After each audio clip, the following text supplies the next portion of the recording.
Hello friends, मैं शिवानी आपका बहुत बहुत स्वागत करती हूँ आपके अपने ही चैनल सर स्टडी पॉइंट पर। फ्रेंड्स, आज की वीडियो में हम वर्ग और वर्गमूल से संबंधित प्रश्नों को कॉन्सेप्ट के साथ सॉल्व करने वाले हैं। तो वीडियो बहुत ही इंटरेस्टिंग होने वाली है, एंड तक मेरे साथ जरूर बने रहें। तो चलिए स्टार्ट कर लेते हैं वीडियो। पहला कॉन्सेप्ट है कि किसी भी पूर्ण वर्ग परफेक्ट स्क्वायर के पीछे संख्या में 1, 4, 5, 6, 9 या 00 आएगा, या हम कह सकते हैं कि संख्या के पीछे 2, 3, 7, 8 या सिंगल 0 नहीं आता है। ठीक है, एग्जाम्पल देख लेते हैं। 16, तो 16 के एंड पर इकाई के अंक पर कौन सी संख्या है? 6 है, यानी कि 16 परफेक्ट स्क्वायर है और इसके इकाई के अंक पर 6 आया हुआ है। दूसरा एग्जाम्पल देख लेते हैं। परफेक्ट स्क्वायर है 25, 25 के इकाई के अंक पर 5 दे रखा है।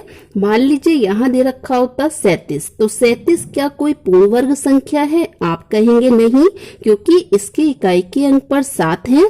तो होपफुली आपको बात समझ में आ गई होगी। अगर हम 100 की बात करें तो क्या 100 पूर्ण वर्ग संख्या है?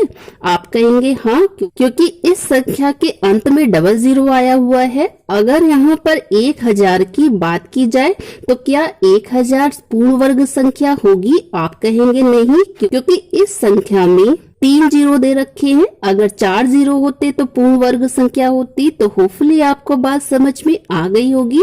तो किसी भी पूर्ण वर्ग संख्या के अंत पर 1, 4, 5, 6, 9 या 00 आएगा। दूसरा कॉन्सेप्ट देखिए क्या होगा।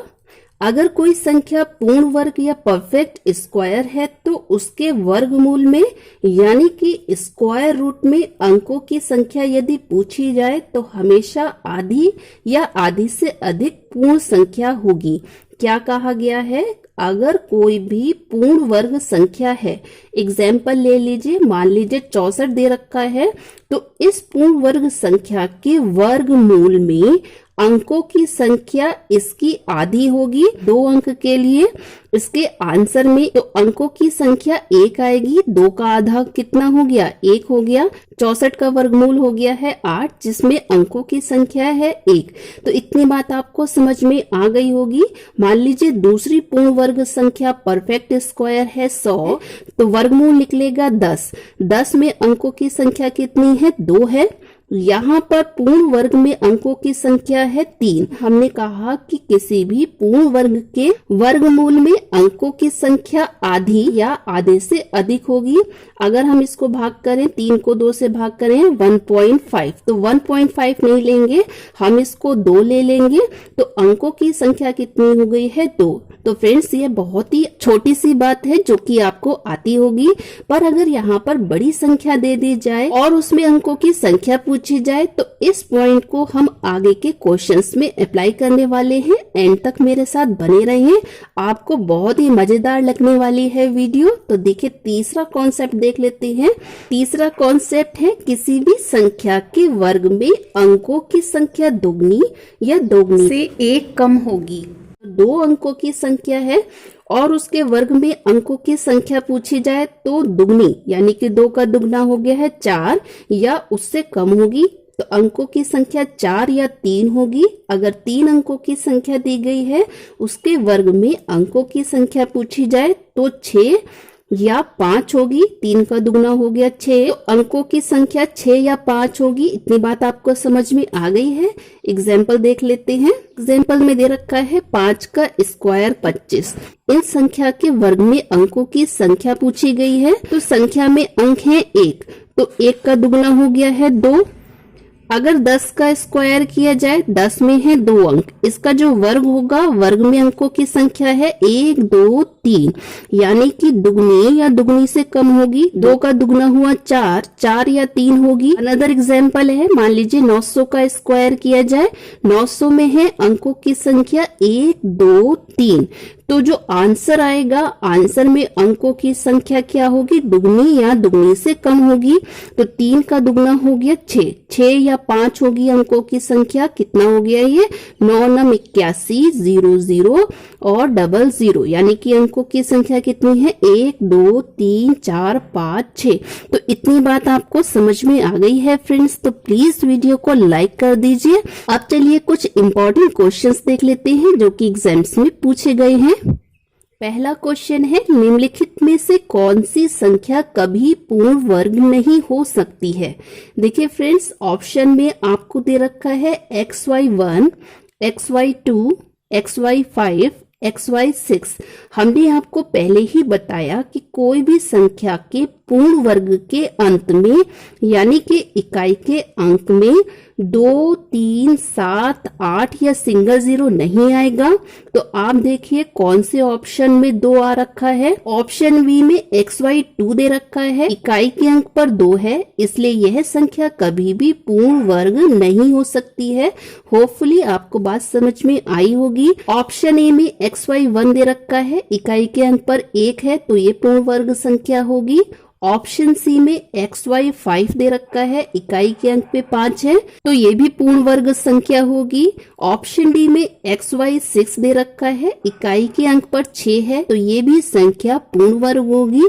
तो होपफुली बात आपको समझ में आ गई होगी। केवल xy2 ही एक ऐसी संख्या है जो कि पूर्ण वर्ग नहीं होगी, क्योंकि इकाई के अंक पर 2 दे रखा है। चलिए नेक्स्ट क्वेश्चन की ओर बढ़ लेते हैं। नेक्स्ट क्वेश्चन है, 36 अंकों वाली संख्या के वर्गमूल में कितने अंक होंगे। तो देखिए फ्रेंड्स, आपने कॉन्सेप्ट में देखा कि किसी भी संख्या के वर्गमूल में अंकों की संख्या आधी या आधी से अधिक होगी। तो 36 का आधा कितना हो गया है, 36/2 कर लेंगे, 18 हो जाएगी। ऑप्शन डी इसमें बिल्कुल सही है। हम क्या करेंगे, अंकों का आधा कर लेंगे, क्योंकि वर्गमूल निकालना है तो वर्गमूल में अंकों की संख्या आधा होती है। मान लीजिए यहाँ पर 37 दे रखा होता, 37 अंकों वाली संख्या के वर्गमूल में कितने अंक होंगे, तो हम 37 का आधा कर देते। आधा कितना आता, 18.5, जिसको हम कर देते 19, तो अंकों की संख्या 19 हो जाती। तो बात समझ में आई है तो लाइक कर दीजिए। तीसरा क्वेश्चन है, 45 अंकों वाली संख्या के वर्गमूल में अंकों की संख्या क्या होगी। देखिए 45 का आधा कर लीजिए, क्योंकि वर्गमूल निकालना है। तो 45 का आधा हो गया है 2 दूनी 4, 2 दूनी 4, 2 पंजे 10। तो यहाँ पर पूर्ण संख्या हो गई है 23, तो अंकों की संख्या हो गई है 23। ऑप्शन सी इसमें बिल्कुल सही है। मैं आशा करती हूँ फ्रेंड्स आपको वीडियो मजेदार लग रहा होगा। चलिए नेक्स्ट क्वेश्चन की ओर बढ़ लेते हैं। नेक्स्ट क्वेश्चन है, निम्नलिखित में से कौन 7 अंकों की एक पूर्ण वर्ग संख्या का वर्गमूल हो सकता है, जबकि स्टार का मान समान या असमान हो।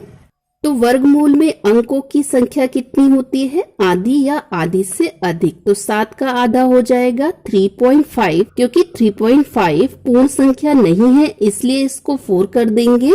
तो अंकों की संख्या हो गई है 4। आप देखिए ऑप्शन में 4 अंक किस संख्या में आ रही हैं। ऑप्शन ए में 2 अंक है, तो ये ऑप्शन नहीं हो सकता है। ऑप्शन बी में 3 अंक है, 9 स्टार 9, ये भी नहीं हो सकता है।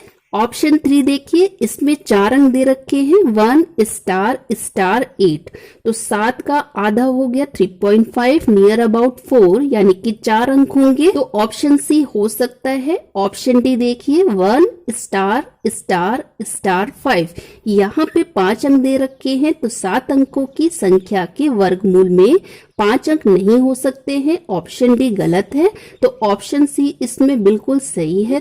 तो फ्रेंड्स, अगर वीडियो अच्छा लग रहा है और आपने अभी तक चैनल सब्सक्राइब नहीं किया है तो प्लीज चैनल को सब्सक्राइब कर ले, साथ में लगी हुई बेल आइकन को प्रेस कर ले, ताकि नई वीडियोस आपको समय से मिलती रहे। चलिए लास्ट क्वेश्चन की ओर बढ़ते हैं।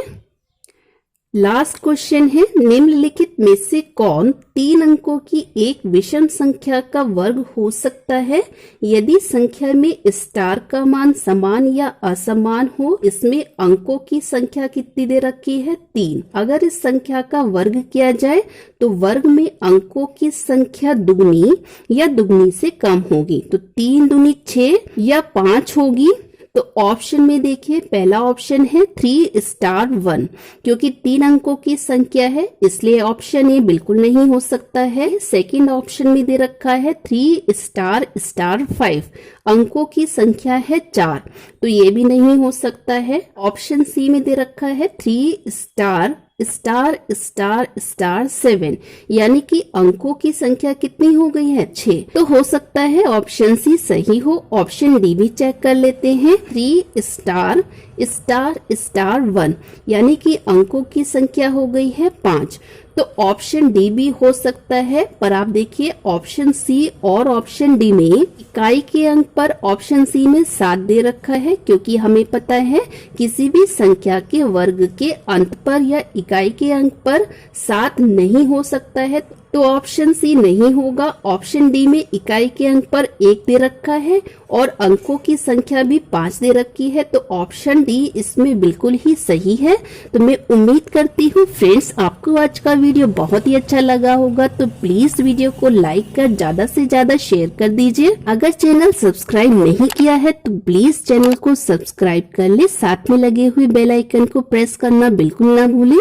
तो मैं शिवानी आपसे मिलती हूँ नेक्स्ट वीडियो में, तब तक के लिए टेक केयर एंड बाय।